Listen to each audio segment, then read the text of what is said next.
Brian. Our dinghy has air in it. You want to tell everybody what happened today? No, I don't really.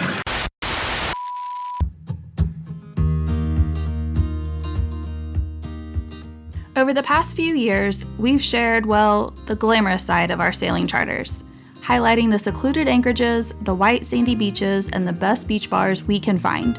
But in this video, we're pulling back the curtain, showing you some never-before-seen footage of the not-so-glamorous side of our charters.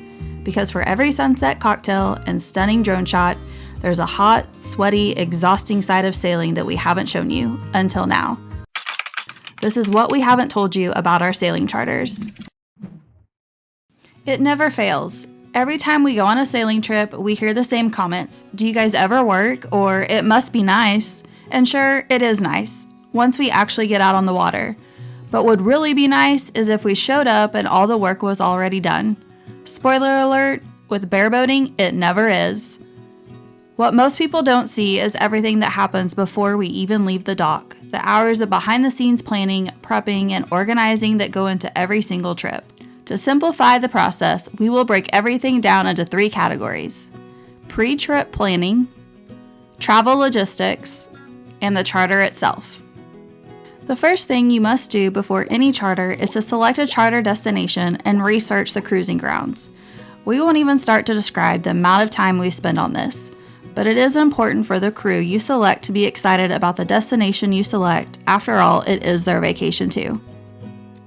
And that brings us to selecting our crew. For now, this is still a vacation for us.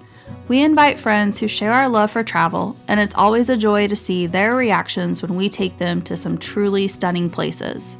That said, getting a crew of 8 to live together on a boat for a week isn't as easy as it sounds. It takes the right mix of personalities and a good sense of humor. We've been lucky though. We found some incredible people to join us, and together we've made memories that will last a lifetime. So select your crew wisely. They will either make or break your charter.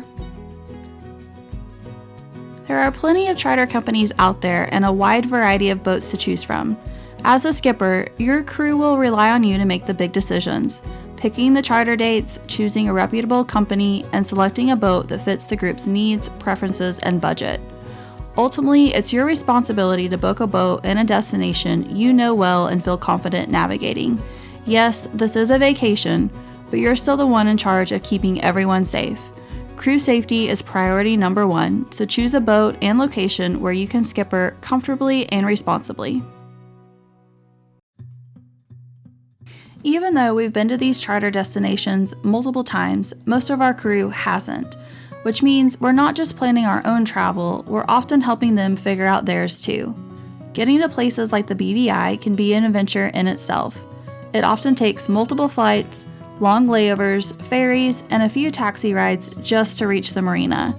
Brian and I usually fly out a day early to make sure we're there ahead of everyone. If someone else from the crew gets delayed, we can work around it. But if we don't make it, the whole trip is delayed, so we don't take any chances. Once we finally arrive at the marina, that's when the real work begins. The skipper and first mate need to check in with the charter company, attend a mandatory chart briefing, and then go through a detailed walkthrough of the boat with a checkout skipper. They'll go over everything from onboard systems to equipment and answer any questions. That process alone can take several hours.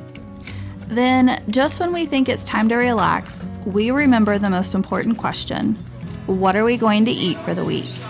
For a crew of 8, the grocery list adds up fast. It's important to have a happy crew in terms of food and snacks.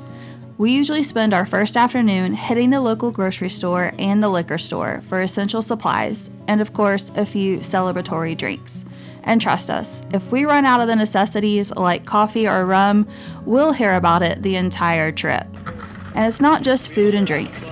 We'll also handle the add-ons like paddleboards, fishing gear, and anything else the crew wants to enjoy during the week. So as you can see, before the fun starts, there's a lot that goes on behind the scenes to make sure everything runs smoothly.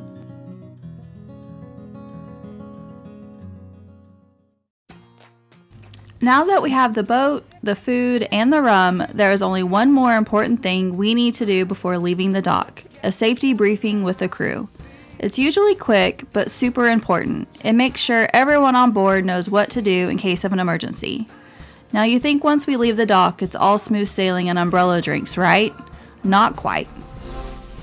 Every day on charter, we're waking up early to check the weather, scouting the best mooring options on apps like Boaty and piecing together the itinerary as we go. It takes planning and a little bit of flexibility to make it all work. And then there's the unexpected stuff. Just like most people who have chartered boats, we've had our fair share of boat issues. Things like tripped breakers, to a random tow taking out our dinghy fill valve and our dinghy losing air, to mystery alarms going off at 3 a.m. that we had to troubleshoot half asleep. Sometimes bareboating is a struggle. For each boat you charter, it's different. Each boat has a learning curve that usually you can figure out by week's end. At the end of the day, bareboating isn't just about finding the perfect beach or anchoring in crystal clear water. It's about adapting, problem solving, laughing when things go sideways. We have air. Yay. And celebrating those little wins, like finally fixing that alarm at 3 a.m. or making it to a mooring ball just in time. We've had our share of lessons and we're still figuring out as we go. But that's the beauty of it. You grow with every trip. So if you're dreaming about a charter, just know it's not always easy, but it's always worth it. Thanks for sailing with us, and if this gave you a more honest look at charter life, be sure to hit the like button and subscribe to check out our other videos about charters.